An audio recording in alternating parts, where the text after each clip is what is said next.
Kasi pagkakitangan. Ang mga pulis ang na-order. Mga midwife.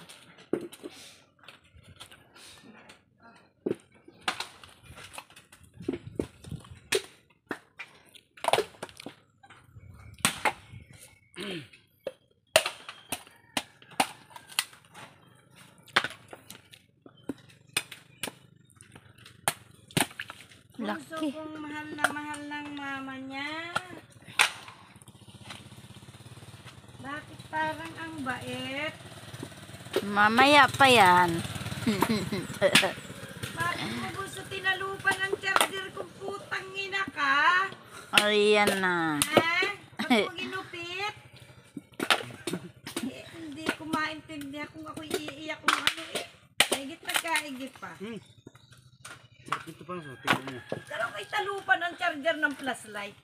Baliw ka.